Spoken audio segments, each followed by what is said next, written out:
जय श्री राम, जय माता दी, बालाजी महाराज की जय।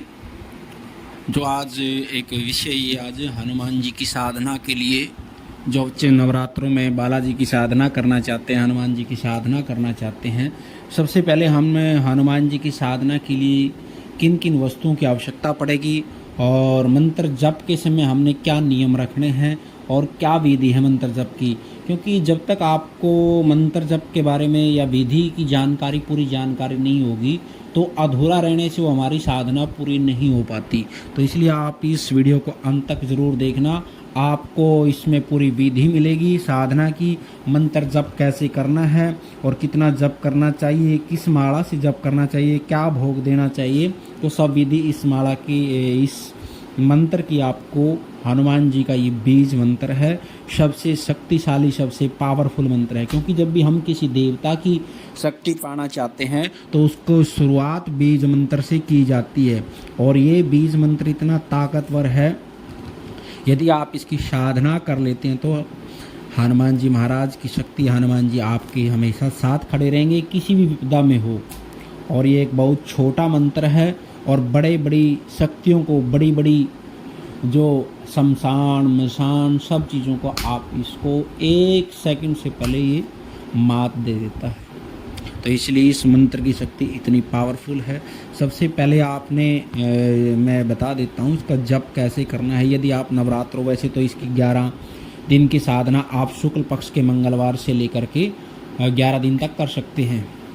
और यदि नवरात्रों में आप इस मंत्र की साधना करना चाहते हैं तो इस मंत्र की साधना आपको मैं बता देता हूं कि हनुमान जी की अकेली साधना नहीं करनी चाहिए।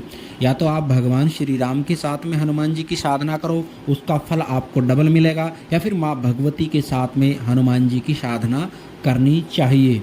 कुछ लोग क्या करते हैं, अकेले हनुमान जी की साधना करते हैं, उसमें ना राम नाम की माला का जप करते हैं, ना राम नाम को श्री राम को भोग लगाते, फिर या ना साथ में भगवती। क्योंकि हनुमान जी माँ भगवती और श्री राम जी के साथ में हमेशा चलते हैं, उनके सेवक हैं। तो जब तक आप इन माँ भगवती या राम जी के साथ में हनुमान जी की जो आप साधना करना चाहते हैं इनके साथ अकेला करोगे तो उसमें आधा फल आपको मिलता है। और इसमें आपको बड़ी शक्ति, और शक्ति के साथ जो माँ भगवती के नवरात्रि आ रहे हैं, शक्ति के साथ में आप साधना कर रहे हैं हनुमान जी की, तो माँ भगवती के साथ में बाबा की साधना करिए।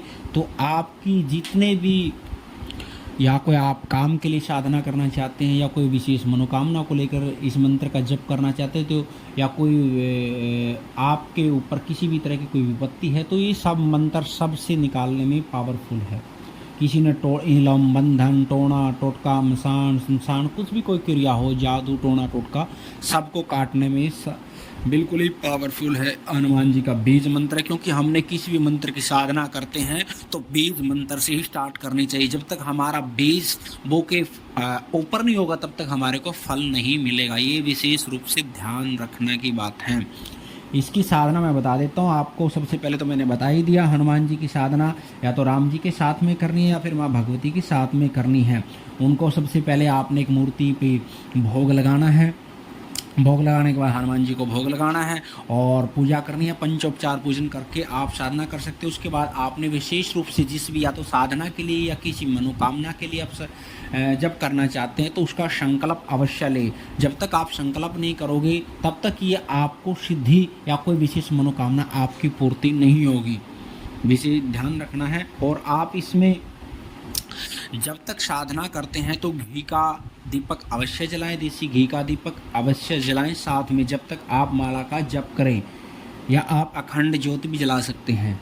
जब तक आप 9 दिन की या 11 दिन की आप अखंड, उसमें के अंदर ये बीज मंत्र है, छोटा मंत्र है, कम से कम 108 माला आपने हर रोज करनी है। और दूसरा मैं बता देता हूँ, आप जब हनुमान जी की साधना कर रहे होते हैं ना, जब भोग लगाते हैं, तो कुछ लोग क्या करते हैं, हनुमान जी की साधना करते हुए भोग लगा के कुछ प्रसाद जैसे भोग लगा देते हैं, कुत्ते को भी डालते हैं। तो उसमें आपने ये काम नहीं करना है। आप गाय को भोग दे, कंजकों को देना, या ब्राह्मणों को दे सकते हैं, या किसी अन्य को प्रसाद दे सकते हैं, लेकिन आपने हनुमान जी की साधना का प्रसाद कुत्ते को नहीं खिलाना है, ये ध्यान रखना है।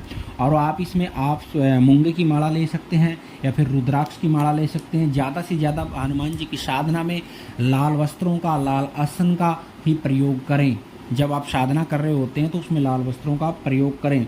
और दूसरा, जब साधना के समय में आप या तो हनुमान जी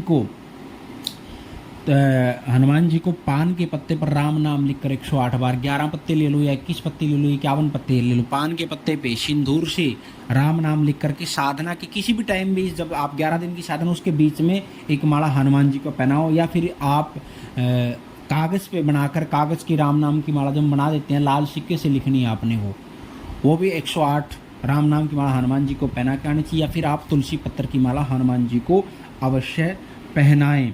इस चीज़ में ध्यान रखना है। और दूसरा ये रखना है, जब आप हनुमान जी की साधना कर रहे होते ना, तो शरीर में कुछ शक्ति ज़्यादा होती है, शरीर एक पावर की तरफ बढ़ता है। हमारा शरीर में हनुमान जी की साधना करते हुए शरीर के अंदर में जो हमारे कहते हैं ना, गर्मी ज़्यादा आती है, जोश ज़्यादा रहता है।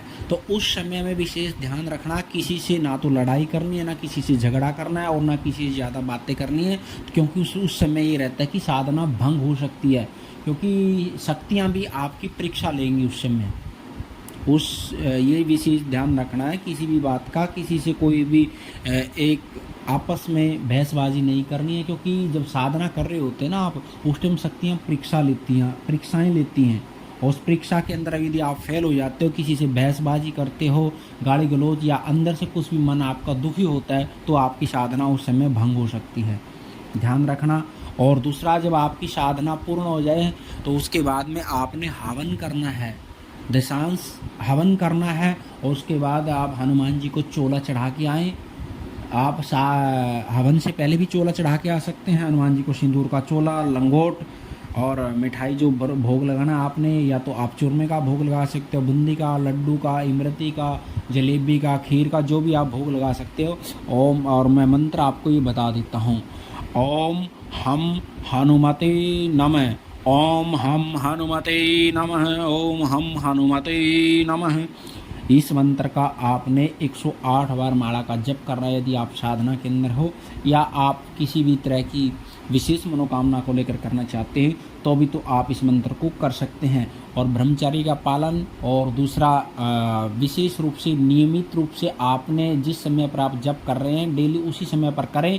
और एक ही संकल्प रखना है, कभी रोज़, हर रोज़ संकल्प अलग अलग बदलें। सुबह शुरुआत से लेकर लास्ट तक एक ही संकल्प रखना है। और हनुमान जी का इतना ताकतवर मंत्र है, ये आपको जब भी हनुमान जी की शक्ति का ये बीज आपके शरीर में बो जाएगा, तो आप फिर देखना इसकी पावर कैसे रहेगी। तो आज की वीडियो, यदि आपको ये वीडियो अच्छी लगी तो आप लाइक करना, कमेंट करना, और हमारे चैनल को आप सब्सक्राइब करना, क्योंकि हमारा बालाजी दरबार लगता है। दरबार संबंधी जानकारी हो या और किसी विशेष यंत्र मंत्र तंत्र ज्योतिष, किसी भी